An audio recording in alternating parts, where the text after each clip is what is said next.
Hello les amis, c'est Mickaël, je suis très heureux de vous retrouver aujourd'hui sur la chaîne pour une nouvelle vidéo. Vous l'avez vu, encore une fois, on va parler des maîtres de l'univers.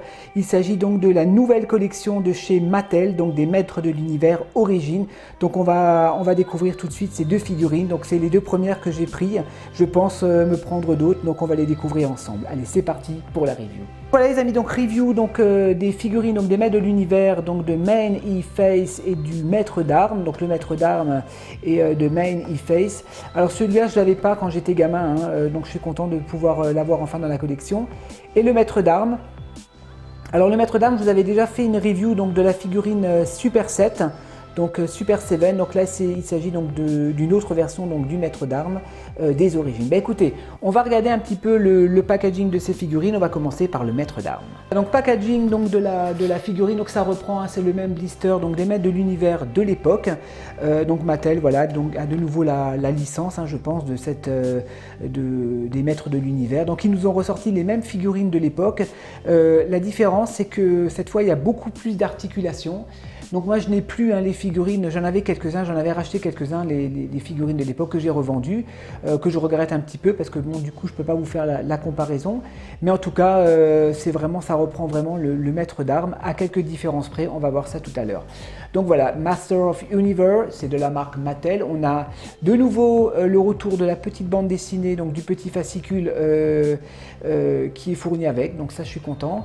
Derrière une très jolie illustration donc, du maître d'armes en action avec son laser, les armes proposées, les figurines proposées à l'avant, donc le Musclor et le Skeletor sont encore en précommande parce que forcément c'est je pense les deux personnages qui sont partis le plus vite. Sinon Tila, Eviline et Bassman sont actuellement en stock dans les boutiques françaises, donc n'hésitez pas à vous les commander. Voilà, c'est de la marque Mattel, donc ça fait plus de 35 ans maintenant parce qu'il y a eu pas mal d'éditions, de rééditions des maîtres de l'univers, mais là on est vraiment sur la gamme des origines. Bah écoutez, je vais l'ouvrir et on va la découvrir ensemble. Et voilà les amis, donc la figurine déballée, donc j'ai vraiment ouvert avec soin avec mon petit cutter. Donc faites très attention pour ne pas abîmer le fascicule, ce serait dommage. Ouvrez vraiment très soigneusement avec un petit cutter. Donc voilà, la boîte est déballée, je vais la retirer. Alors on va regarder tout de suite le petit fascicule, donc je suis vraiment excité parce que c'est vrai que Super 7 ne nous avait pas mis de petites bandes dessinées. Alors je crois que s'il s'agit de la version française ou de la version anglaise, ouais c'est la version française. Alors la différence, attendez quand je dis pas de bêtises, il n'y a pas de texte, ouais, il n'y a pas de bulle, je crois que c'est que pour la version anglaise. Je crois que j'avais vu une vidéo donc, chez notre ami Mortal J, je vous invite à visionner, à regarder sa chaîne YouTube, donc spécialisée dans les maîtres de l'univers et autres. Effectivement, c'est vrai que là, on n'a pas de bulle de texte, il y a juste des textes de bruit, pop, bam, mais il n'y a pas de texte, donc c'est à vous un petit peu, c'est votre imagination, mais c'est sympa, c'est vraiment cool d'avoir mis ce fascicule avec, voilà, ça fait vraiment penser aux figurines de l'époque. Superbe, je suis vraiment content. Alors on va regarder la figurine. Voyez, donc la petite nouveauté là, c'est que vous avez encore un espèce de petit blister donc, pour pouvoir poser la figurine à l'intérieur et pour pouvoir la réemballer. Donc ça c'est très bien. Ah, j'ai vu qu'il y a encore il y a des accessoires. Il y a encore, écoutez, je vais couper encore les fils là, les plastiques, et je vous reprends tout de suite. Voilà les poteaux, donc figurine déballée. Hop, il y a encore un petit bout de plastique là. Alors on va regarder ça ensemble. Alors par contre ils ont repris, d'accord, ils lui ont remis la moustache. Donc c'est vraiment, attendez, je vais faire un petit gros plan. Parce que dans le dessin animé, il a une moustache. C'est vrai que les figurines de l'époque, les vintage, il n'avait pas de moustache, parce que je vous en avais déjà parlé à l'époque. Ils avaient sorti les figurines avant le dessin animé, avant que Filmation ne sorte le dessin animé. Donc là ils ont respecté, ils lui ont remis la moustache, donc comme dans le dessin animé. On retrouve son armure. Ouais, on retrouve son armure. Il y a encore une partie de l'armure. Je vais le déballer. Ça y est les poteaux, donc j'ai enfin tout déballé. Donc effectivement, il a des parties de son armure à fixer à la figurine. Donc des protections au niveau des épaules, des protections au niveau des jambes et des avant-bras. Donc ça, on va voir ça tout à l'heure. Il a son arme, donc voilà, son arme légendaire, donc du maître d'armes. Donc il y a une seule couleur, comme la figurine de l'époque. Voilà. Alors la figurine, on va la regarder justement, on va la découvrir. Donc comme je vous l'ai dit tout à l'heure, on reconnaît le maître d'armes avec sa moustache, avec son casque, l'armure vraiment très bien détaillée, comme celle de l'époque. Donc le personnage est vert, voilà, je vous le montre de dos. Regardez-moi ça, il est sublime. Il est vraiment sublime. Alors les articulations, c'est ça qui nous intéresse un petit peu. Articulation de la tête, superbe. Articulation des bras, alors facilement on peut relever les épaules. Voilà ce qu'on ne pouvait pas faire avec les figurines vintage. Hein. Articulation des coudes, très discrète, hein, les articulations des coudes, donc ça c'est bien, vous voyez. Articulation également des poignets. Alors, il peut pivoter de gauche à droite. Bon, par contre, il n'y a pas le système de ressort, hein, comme ceux de l'époque, hein, où vous pouviez les mettre en mode combat. Mais articulation des jambes. Donc, on a une très bonne articulation, vous voyez, au niveau des jambes. Pareil, l'articulation du genou est cachée, donc ça c'est bien. On peut plier le genou, vous voyez, c'est vraiment très discret. Très discret dans les articulations et articulations de la cheville. Assemblée et je vais vous la poser. Allez, c'est parti. On va passer d'abord à la figurine de Mascor, hein, avant de passer au montage du maître d'armes. Alors Mascor, je vous montre le blister, magnifique, hein, encore une fois un très beau visuel, un très beau design donc, du personnage. Alors celui-là il a la capacité, oui je dis Mascor parce qu'en français il s'appelait Mascor. Hein. Il a 3 têtes alternatives, donc il y a un système de rotation, on va le découvrir ensemble. Voilà, encore une fois les différentes figurines proposées à la vente, donc toujours le même blister. Alors, on va regarder un petit peu tout ça. On va regarder le fascicule qui nous est proposé. Je vais faire un petit gros plan, hop, un petit zoom. Donc là, on a un fascicule avec Musclor en couverture et Orko, avec le château des ombres derrière. Magnifique. Encore une fois, là, on a les figurines proposées à la vente et on a le petit fascicule avec de très jolies illustrations, donc des maîtres de l'univers.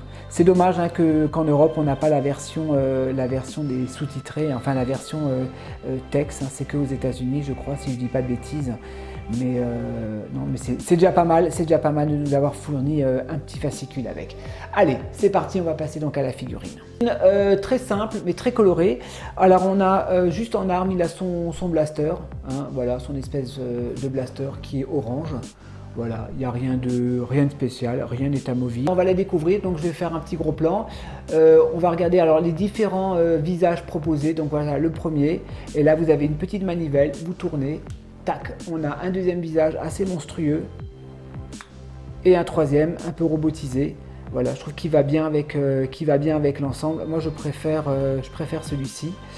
Alors articulation de la tête, vous voyez, malgré le casque, on peut bien bouger la tête. Attendez, je vais reculer un petit peu. C'est les mêmes articulations. Articulation des épaules, vous voyez, vous pouvez lever les épaules. On peut plier les coudes. Enfin, attendez, je ne dis pas de bêtises. Bon, la figurine est neuve, hein, je viens de la déballer. Ouais, petite articulation, je vais essayer d'aller doucement pour ne pas l'abîmer. Vous voyez, articulation des coudes. Encore une fois, très discret. Articulation, rotation de gauche à droite. Et articulation des jambes. Voilà, vous voyez, on voit vraiment que les articulations sont cachées, donc ça c'est vraiment très ingénieux. Vous voyez, pas mal d'articulations sur ces figurines, donc ça c'est la grande nouveauté hein, de Mattel, hein, des maîtres de l'univers. Alors ça paraît logique hein, de nos jours d'avoir des figurines articulées comme ça, mais à l'époque c'était pas toujours le cas. Hein. Toutes les figurines n'avaient pas autant d'articulations. En tout cas, j'aime beaucoup ce personnage, il est vraiment très coloré et je suis vraiment content de l'avoir. Bah, écoutez les amis, je vais vous poser les deux figurines et on va terminer par une petite conclusion. Allez, à tout de suite. Ok, donc conclusion donc, de ces deux figurines des maîtres de l'univers, je vais vous les faire tourner comme d'habitude. Voilà, donc j'aurais pu faire une review individuelle, mais bon voilà, je vous ai fait profiter tout de suite des deux figurines, donc ça fait deux reviews en une de ces deux personnages. Donc ce sont mes premières, hein. Je sais que ça fait déjà quelques temps qu'il fallait les précommander, certains les ont déjà dans leur collection. Bon, moi j'étais pas pressé, hein. J'ai attendu qu'ils sortent en France. Voilà, comme dit, moi je collectionne pas mal de figurines, donc je les achète progressivement lorsqu'ils sortent dans les commerces français. Donc voilà, j'ai pris ces deux-là. Donc je les ai achetés sur eBay, hein, chez un revendeur, c'est une boutique. Il les vendait donc 21 €, mais quand vous les commandiez, il y avait une petite promotion de 10%. Donc ça fait que j'ai payé la figurine 19 € et quelques. Je les ai reçus très rapidement, très bien emballés. Hein, vous voyez, vous avez vu, hein, le packaging est très soigné, donc un très bon revendeur. Je crois qu'il n'en a plus en stock, en tout cas ces deux-là, hein, je lui ai pris les derniers. Mais vous pouvez les trouver hein, chez des revendeurs comme Mania Toys Collector ou Figurine Collector également, ils les ont rentrés, donc n'hésitez pas vous les procurer. Donc les maîtres de l'univers, hein, comme je vous en avais déjà parlé, voilà, moi je suis d'une génération où j'ai connu les maîtres de l'univers quand j'avais 10 ans. J'avais les figurines à l'époque et là je retrouve vraiment mes figurines de mon enfance et améliorées, hein, version 2020, voilà, avec pas mal d'articulations. Donc peut-être chose qui manquait dans mon enfance, hein, peut-être d'avoir plus d'articulations pour pouvoir jouer avec. Mais là je suis vraiment, vraiment content de les avoir. Je pense pas que je vais pas les remballer ceux-là. Les Super 7, je les ai laissés dans leur blister, je les ai exposés sur mon mur de collection. Mais ceux-là, il faut absolument que je trouve une place, hein, parce que je suis vraiment débordé, hein, mes étagères, mes vitrines sont remplies. Va falloir que j'achète des nouvelles vitrines parce que j'aimerais bien avoir toute la collection et les exposer déballés. Voilà les amis, je vous dis à la prochaine, portez-vous bien et on se dit à très bientôt pour de nouvelles reviews. Allez, ciao!